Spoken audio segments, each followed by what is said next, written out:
salah besar bagi WO apabila WO itu nanti mengunci hanya vendor tertentu. Karena rezeki kita itu yang membawa adalah teman-teman vendor kita, Mas. Itu yang pertama filosofi yang kami yakini di awal.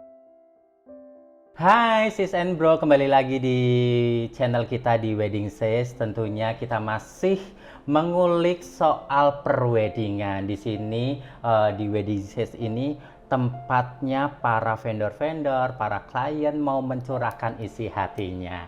Nah, kali ini di setiap acara nih, setiap acara di Sis and Bro yang lakukan pasti membutuhkan salah satu partner kerja dalam perweddingan untuk melakukan weddingnya tetap harus lancar, harus terorganisasi, harus jelas. Nah, kita pasti membutuhkan,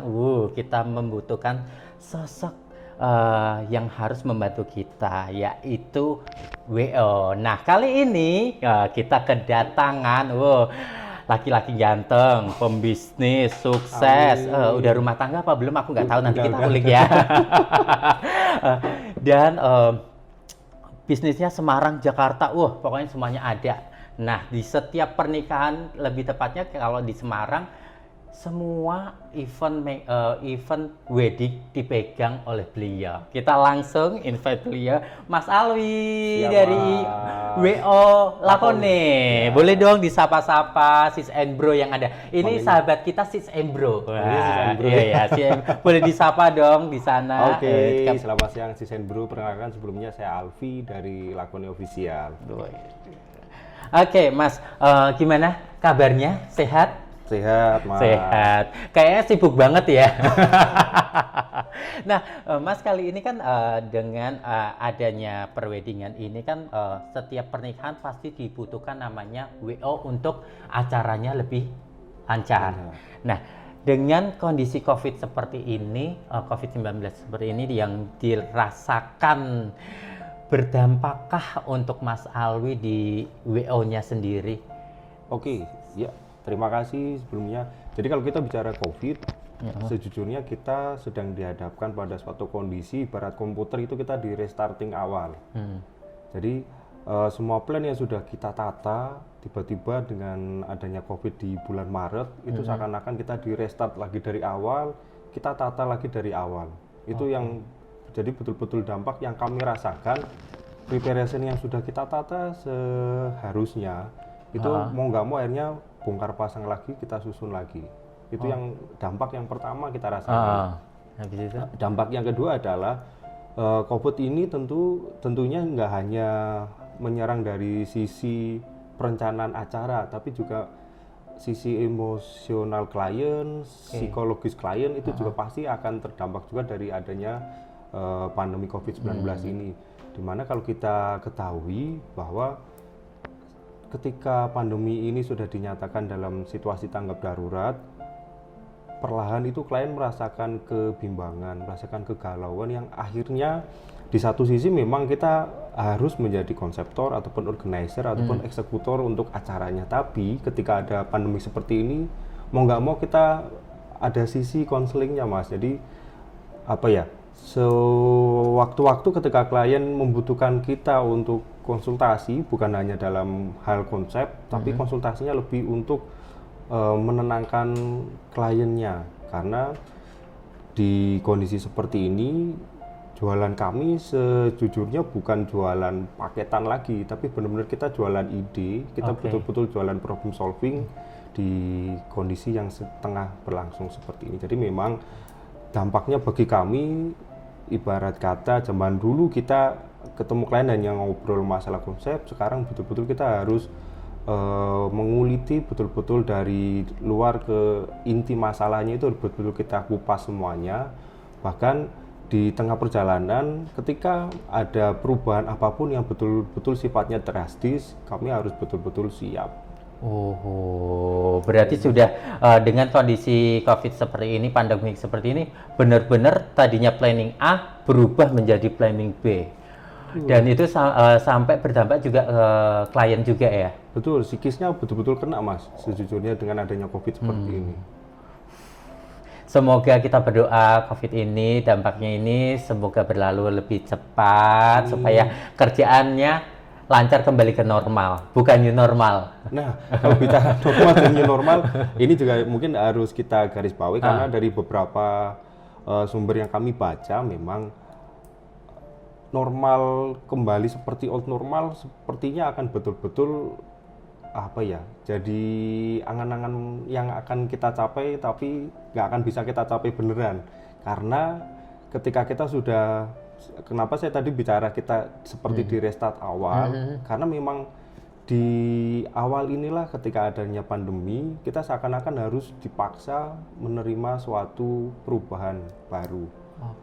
Makanya asosiasi PR di Amerika mempopulerkan dengan istilah new normal atau biasa kita sebut dengan perubahan perilaku hidup yang baru. Jadi ini juga mungkin sekaligus untuk mengedukasi sis and bro yang ada di sana, Mas, bahwa old normal itu jangan dipandang kita bisa kembali pada old normal karena ketika ini sudah membentuk lembaran hidup yang baru, makanya tadi saya bilang di restart awal, ya kita akan menjalani new normal ini, makanya akan banyak merubah sekali.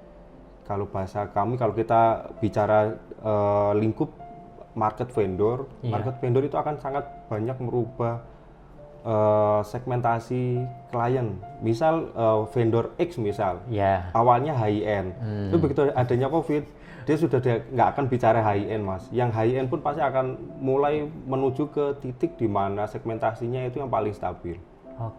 Jadi di sisi klien pun juga pasti impian untuk mengadakan ultimate wedding itu pasti akan buyar dengan adanya COVID. Makanya akan larinya ke intimate.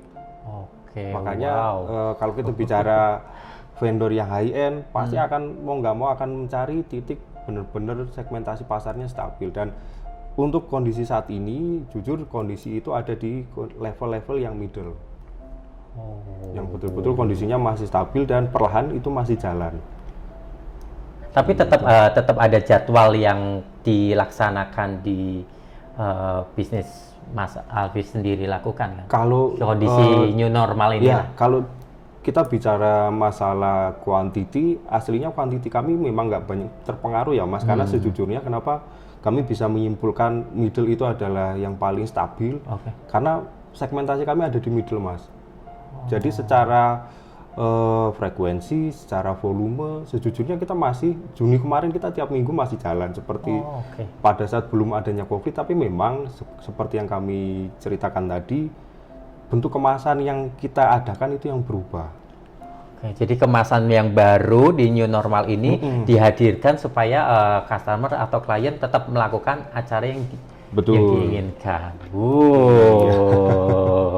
Tapi protokol kesehatan tetap dilakukan ya? Ya, kalau bicara protokol, Mas, sejujurnya sebelum orang ramai masalah protokol, kami menginisiasi itu ketika Maret di tanggal 21-22. Jadi begitu pemerintah menyatakan tanggap darurat di tanggal 19 Maret, di saat itulah kami sudah harus betul-betul memikirkan 3 event kami di tanggal 21-22 Maret. Jadi bagaimana event itu tetap masih bisa berlangsung, bagaimana event itu masih bisa aman dan sehat. Mengapa kami sebut aman dan sehat? Karena zaman dulu mungkin ketika kita bicara wedding, pasti kepinginnya yang ditembak adalah mewah, glamor, dan lain-lain. Tamunya ribuan. Masih bisa berjubelan, joget-joget bareng, dan lain-lain. Tapi begitu adanya COVID tadi, makanya kita seperti di restart, Mas. Jadi yang tamunya 1000 tiba-tiba mau nggak mau harus kita kecilkan skalanya.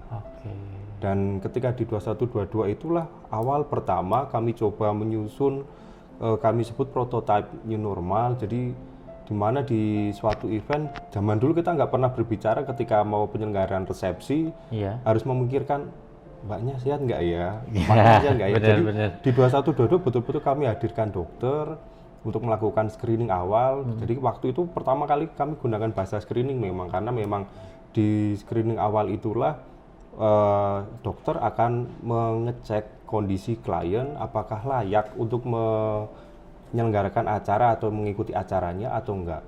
Karena kalau memang kondisinya memang kurang fit, kami akan mengikuti instruksi atau anjuran dokternya nanti seperti apa. Itu pertama kali prototipenya kami buat di 21-22 Maret Mas. Bareng dengan munculnya maklumat nomor 2 Kapolri 2020. Oke, berarti benar-benar harus sebelum ngadain acara ya, karena kondisi dampak ini benar-benar dicek kesehatannya dari pengantin sekeluarga. Jadi karena kebetulan di 21 Maret itu adalah klien kami, pengantin putranya itu dari Banjarmasin Mas. Oh, luar pulau Luar ya. pulau, makanya harus kami cek karena mengingat di kondisi pandemi seperti ini, satu, dokter harus betul-betul mengetahui riwayat kesehatan yang akan mengikuti acara. Lalu dua, di lokasi betul-betul harus kita pastikan bersih dan higienis. Jadi pertama kali kami betul-betul kelabakan harus cari disinfektan, harus menyediakan banyak sanitizer. Itu di 21 dan 22 Maret. Dan karena acaranya undangnya sudah dibagi. Udah dibagiin. Jadi nggak mungkin kita cancel Mas, waktu itu betul-betul akad ya resepsi, belum ke arah intimate. Jadi betul-betul kami masih resepsi yang pada umumnya. Dan surprise bagi kami di 22 Maret dan 21 Maret itu range tamu yang hadir itu antara 50 sampai 85%. Jadi belum terganggu banget. Mulai terasa itu setelah di 22 Maret. Jadi 28 Maret karena ada maklumat, otomatis beberapa lokasi ditutup. Dengan ditutupnya beberapa lokasi, akhirnya beberapa klien kami mau nggak mau harus menunda acara resepsinya. Jadi di 28 waktu itu ada 3 event kami yang kami jalankan hanya akadnya Mas.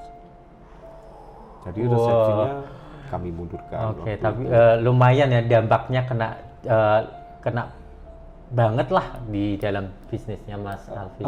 Jadi secara secara kuantitas output nggak banyak berpengaruh Mas, paling hanya 2-5%. Tapi yang akan banyak berpengaruh adalah prosesnya. Jadi ibarat kata kita sudah mengisi wadah itu dengan berbagai pernak-pernik, tiba-tiba di kanan kiri wadahnya itu bocor, pernak-perniknya lepas satu-satu. Nah kami harus ngeset lagi supaya itu kelihatan utuh, supaya kita bisa mengeksekusi acaranya. Jadi seakan-akan kita benar-benar di restart lagi Mas.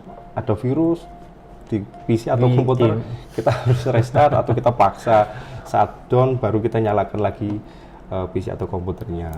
Itulah kondisi analoginya sih seperti itu. Pas waktu kondisi awal yang kemarin ya. Tapi setelah berjalannya waktu sampai di bulan Juli ini ya, Juli ya. Ini udah mulai berangsur-angsuran membaik atau sudah kembali ya sesuai dengan intimate tadi? Kalau dibilang berangsur membaik, kita belum, sejujurnya kalau kita lihat Indonesia saat ini kan aslinya kita sudah masuk ke second wave. Cuma puncak dari second wave-nya kapan kita belum tahu. Karena sampai saat ini pun banyak yang meramalkan Indonesia akan mencapai ke 100.000 orang yang akan tertular, ada yang seperti itu. Tapi kalau bagi kami intinya mau berapapun yang tertular, yang penting ketika acara betul-betul kita harus mengamankan acara itu supaya aman dan sehat. Makanya mulai dari perjalanan Maret sampai di Juli ini banyak hal yang memang jadi catatan dan koreksi kami yang akhirnya memang harus terus disempurnakan dan terus dikembangkan, karena mengingat kondisi seperti ini kita nggak hanya akan stuck pada satu kondisi. Jadi kita harus terus belajar, kita harus terus memahami kondisinya seperti apa. Karena kalau kita hanya stuck pada satu titik, misal kita hanya protokolnya sudah ditemukan seperti ini, kita stuck hanya di situ tanpa kita memikirkan next setelah protokol apa, iya sama aja kita bikin buku tapi kita nggak bisa mengimplementasikan di lapangan. Kita nggak bisa menyesuaikan dengan kondisi. Jatuhnya seperti itu. Wow. Oke, biar kita agak rileks dari dampak COVID, kita akan move on. Kita akan mau mengulik tentang bisnisnya Mas Alfi ini di bidang perweddingan, perweonan, yaitu lakone. Nah, awal mulai bisnisnya tuh dimulai dari tahun berapa sih Mas? Kalau boleh tahu, biar sis and bro di sana biar tahu nih. Oke, siap. Jadi terkait cerita lakone, sejujurnya di ulang tahun kami yang 10 kemarin kami coba bikin draft buku Mas. Kami juduli Menerjang Zaman, karena memang Dari 2009 sampai ke sekarang, sejujurnya kita sudah mengalami berbagai lintasan tren. Oke. Dari Waduh, zaman berarti 2009. Iya, dari zaman dulu kami mengenal WO itu hanya apa ya? Stylenya pakai dasi panjang, Benar. pakai jas, pengantinnya nanti warna pink, dasinya ganti pink. Oke. Awal kami membentuk Lakoni adalah satu, kita ingin membuang kemasan-kemasan yang konvensional. Jadi jas waktu itu sengaja kami sederhanakan dengan menggunakan vest.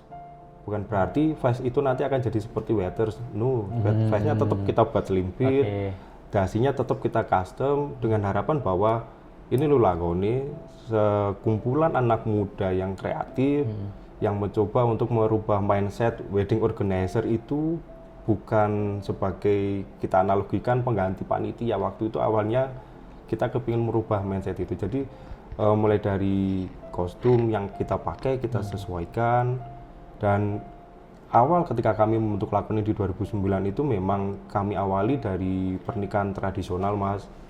Otomatis di beberapa, kalau kami nyebut di karya kami, banyak sekali pernikahan Jawa yang memang kami kemas dari beberapa sisi. Jadi kalau kita bicara Jawa, aslinya kita seperti melihat peta Indonesia yang begitu luas. Dari sisi manapun itu kita akan menemukan banyak keunikan. Itulah Jawa. Makanya dari basic Jawa itulah sengaja menjadi branding kami yang pertama. Mulai dari logo dan nama pun kami coba membuat nama itu adalah Jawa. Oke, makanya jadi namanya Lakoni. Jadi lebih tepatnya di segmen wedding tradisional. Oke. Itu dimulai dari 2009. 2009 tanggal 29 November 2009 event pertama kami di Poncowati. Sampai hafal. Karena iya, kan pemiliknya ya. Karena ini Mas, di 2018 kalau nggak salah, kami pernah event di GSG Akpol, dan betapa terkejutnya kami betul-betul masih diingat oleh klien pertama kami atas nama Bapak Dian Purbo. Waktu itu ketika beliaunya punya mantu, putra-putrinya itu orang BRI semua, Mas, dan setelah menikah beasiswa di Inggris. Beliaunya sendiri adalah manajer di Siemens Indonesia. Waktu itu penempatan di Medan. Kami masih ingat detailnya, dan betapa terkejutnya kami ketika di event bapaknya itu langsung nyari kami, Mas, dan langsung ini pasti Lakoni, langsung bilang gitu. Jadi seperti memutar memori kami di tanggal 29 November 2009. Wow.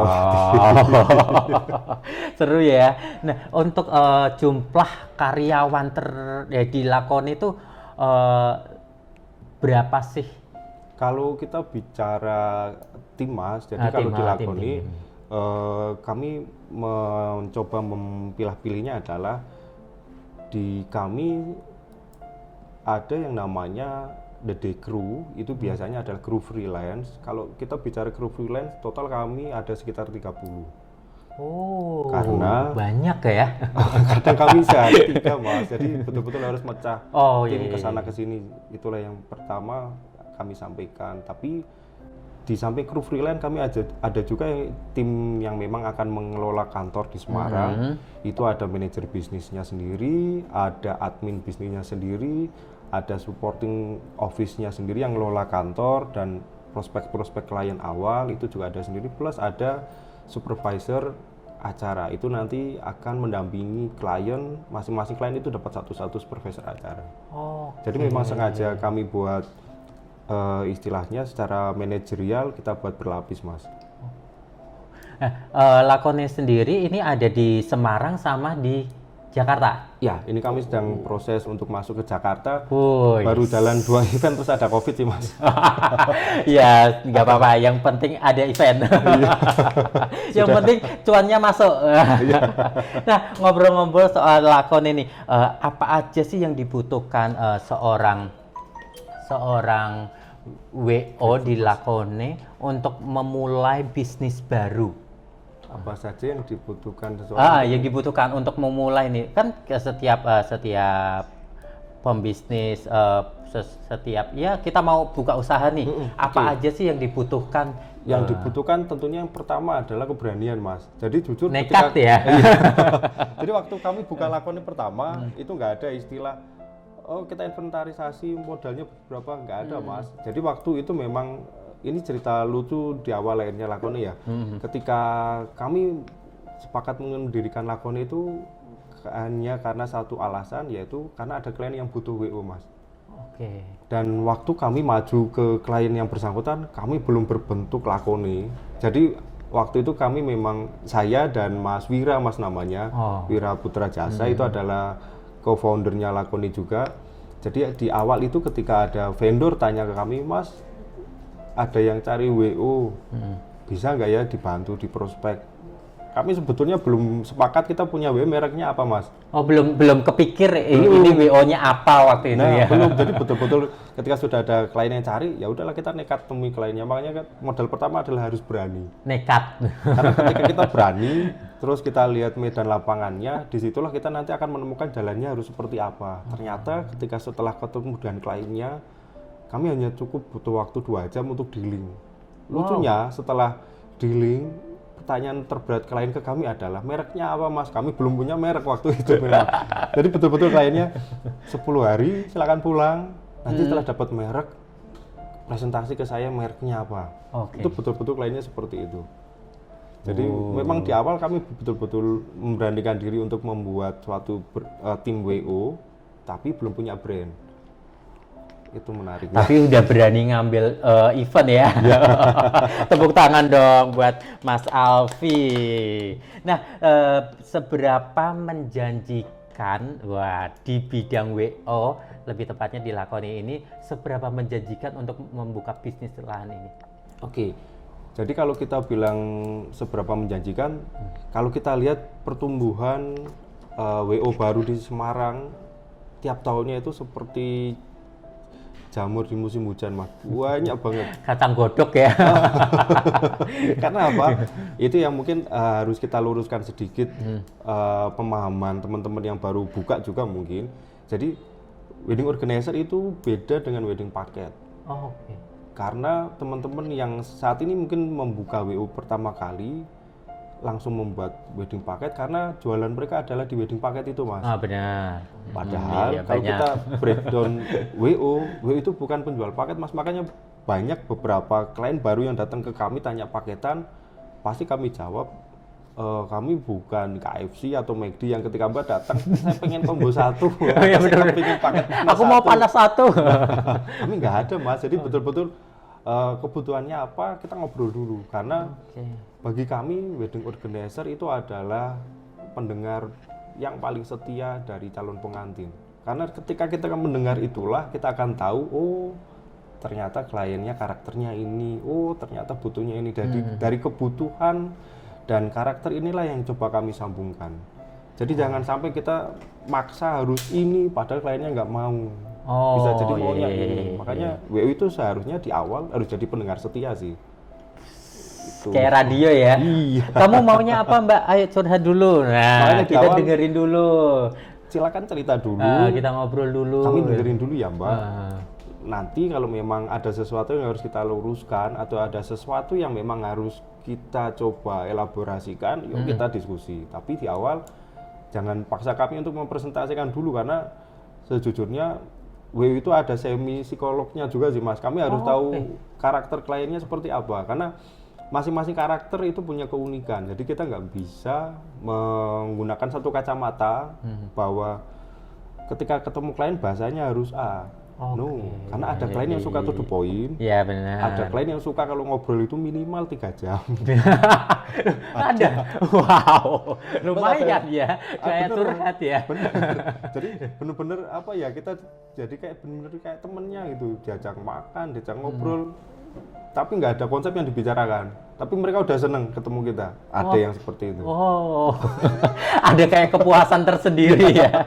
Wow, bukan hanya nanyain konsepnya apa, acaranya apa, tapi curhat juga penting ya. Yes, ada yang seperti itu Mas. Makanya apa ya? Untuk klien-klien yang seperti penanganan tertentu itu pasti kami ada treatment tertentu juga sih Mas. Karena kita nggak bisa kebiau ya. Klien itu harus A, klien harus B, enggak. Bisa jadi dia pengennya C, tapi karena kita nggak tahu, kita paksa ke A, akhirnya miss, akhirnya kliennya lari. Oke. Jadi gimana caranya kita mengadaptasi karakter dan kebutuhan itu adalah tantangan seorang wedding organizer. Wow, saya seorang muah yang beralih sebagai host di wedding sales aja belajar ini lebih dari pemikiran saya sih. Oke, ngomong-ngomong juga soal kan setiap event pasti kita kan butuh nyarinya gimana sih kok bisa dapat event, bisa dapat job, bisa dapat klien, bisa dapat pengantin. Wah, itu caranya gimana, Mas? Oke, kita putar kasetnya di 2009. Jadi waktu 2009 awal memang pembuka pintu rezeki kami yang pertama adalah vendor. Makanya salah besar bagi WO apabila WO itu nanti mengunci hanya vendor tertentu. Karena rezeki kita itu yang membawa adalah teman-teman vendor kita, Mas. Itu yang pertama filosofi yang kami yakini di awal. Karena yang membuka peluang pintu rezeki kami yang di 2009 adalah dari vendor. Oke. Makanya kami juga pernah ngalami yang namanya cari klien lewat Friendster. Oh, dulu aku. makanya di buku itu kami sebut penerjang zaman karena kita pernah ngalami zamannya nelpon pakai telepon koin. Oh, benar, dulu ada. Jadi benar-benar kami nelpon kliennya pakai telepon koin pernah. Kami cari klien lewat Friendster. Jadi waktu itu kita lihat yang engagement. Oh, ini engagement kita add, kita ajak ngobrol.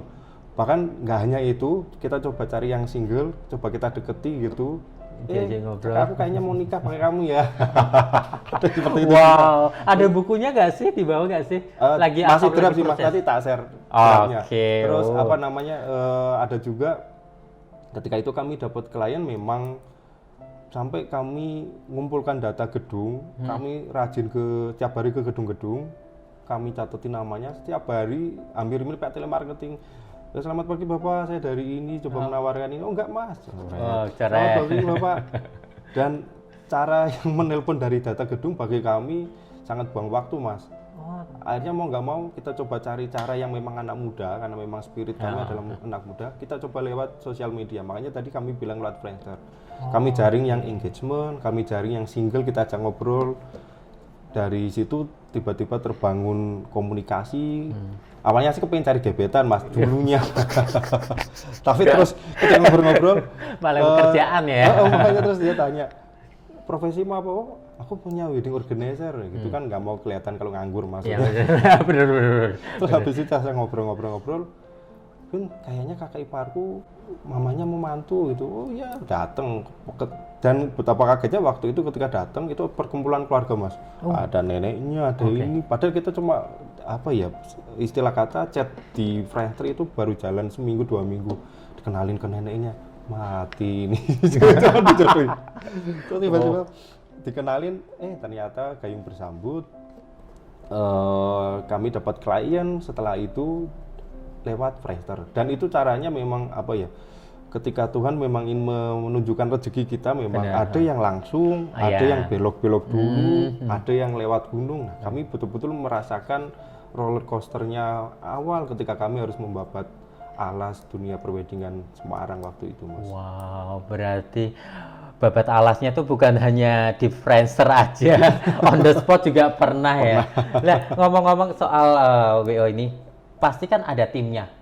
Benar, tadi kan timnya kalau nggak salah lebih dari 30 lah ya. 30-an sih Mas. 30-an. Nah, mengatur tim itu tetap solid dalam satu event tuh gimana caranya? Seorang Mas Alwi kan ini kerjain sendiri kan pasti kan. Meeting pasti kan banyak nih. Kamu kerjain ini. Nah, cara menjadikan mereka tuh sebagai partner kerjanya juga jadi lebih dekat, jadi acara tetap lancar itu gimana caranya? Oke, jadi kalau mau cerita itu aslinya kita juga sudah mengalami beberapa metamorfosa perubahan tim ya Mas. Jadi kembali lagi spirit awal kami ketika kami membentuk Lakoni adalah satu, kita ingin mengajak teman-teman yang gabung dalam tim kita itu bukan seperti merasa kerja di perusahaan, seperti kerja dengan bos, dengan bawahan. Kami kepinginnya memang Lakoni itu rumah. Jadi siapapun yang masuk ke rumah itu adalah saudara kita. Cara pendekatan ngobrolnya kita dengan teman-teman pun bukan kamu kesana ya, nggak ada istilah direction sih Mas. Tapi jika kita membuat suatu tim, kita harus tahu dulu culture di tim itu mau seperti apa dulu. Dari situlah nanti akan kita turunkan beberapa model. Jadi sejujurnya Lakoni itu sudah mengalami beberapa kali metamorfosa tim.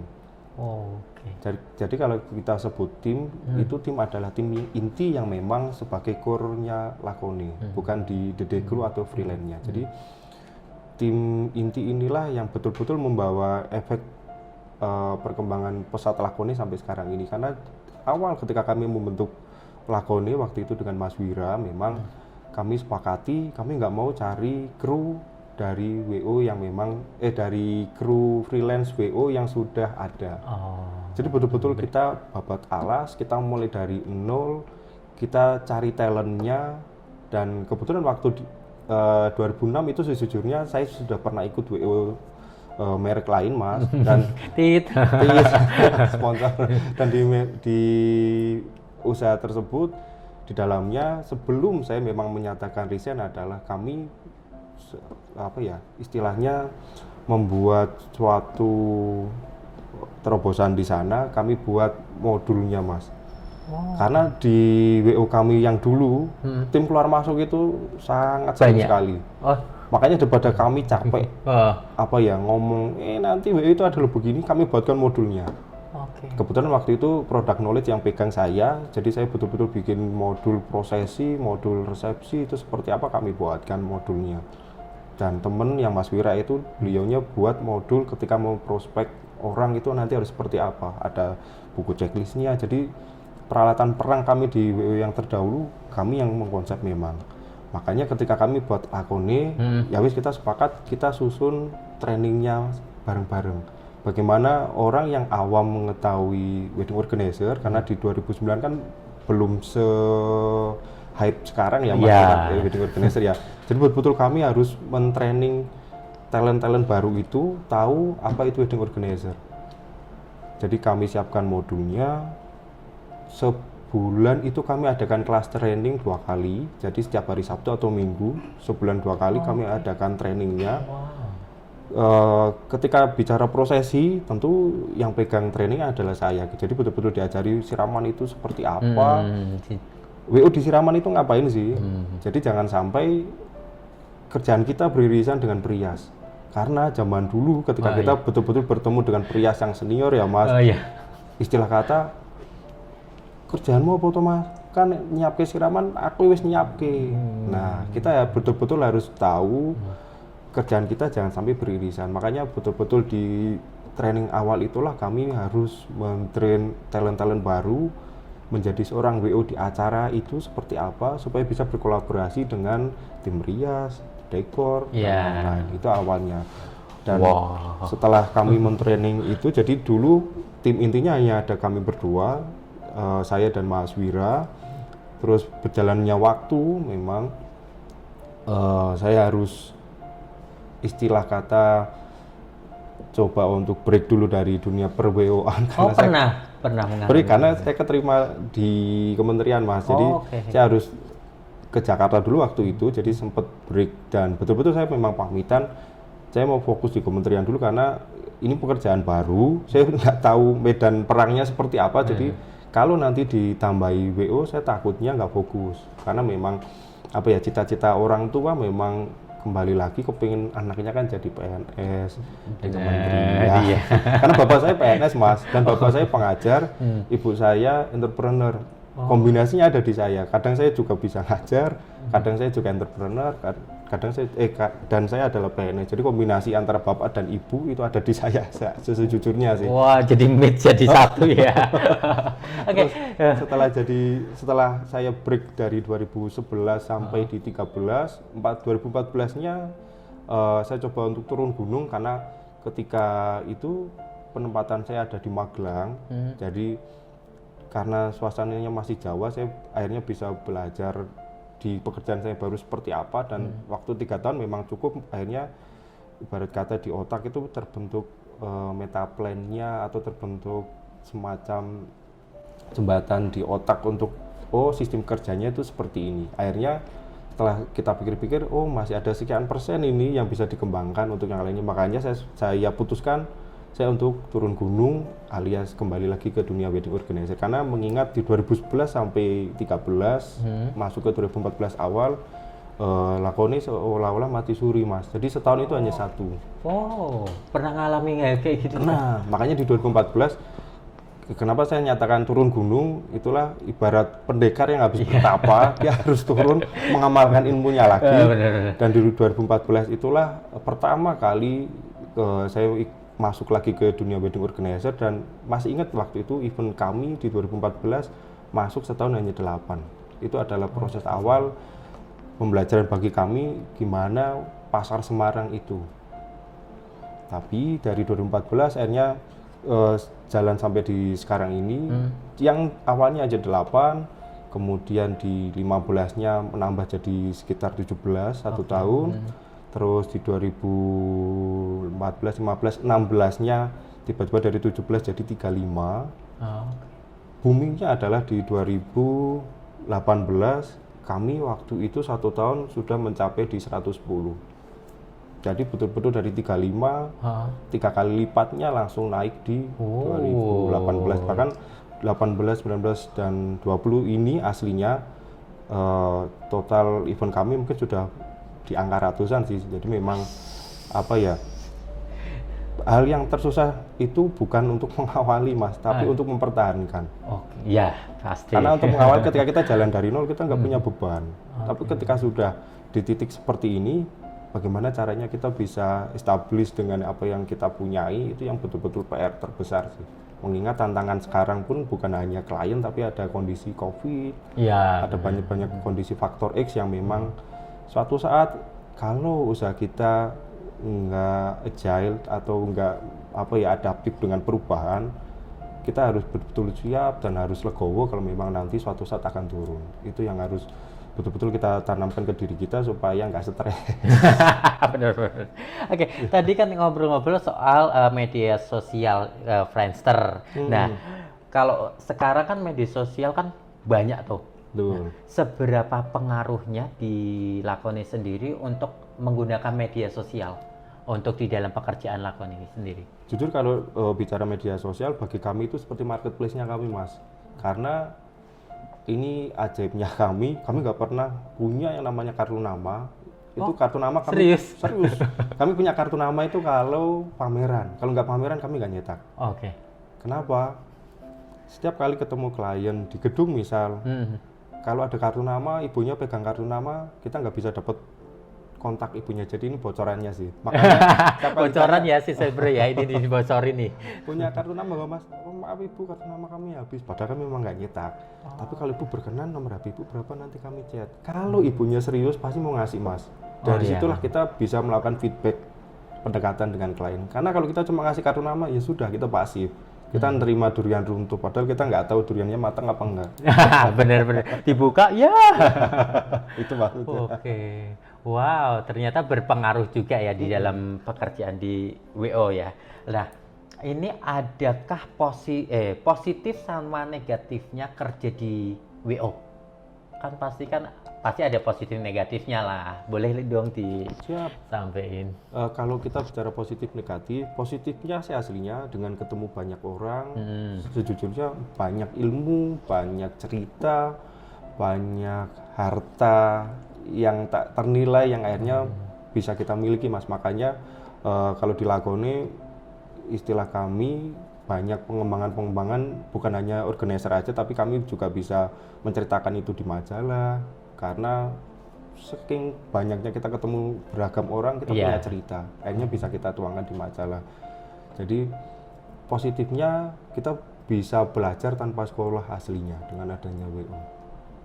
Itu yang kalau memang kita ambil sisi positifnya itu, karena ketika kita ketemu dengan misal lawan bicara kita adalah misal mantan rektor, atau kita ketemu dengan manajer, atau misal kita ketemu dengan jenderal, otomatis mau nggak mau akan memaksa kita belajar Mas, bagaimana caranya bisa membuat obrolannya itu seimbang.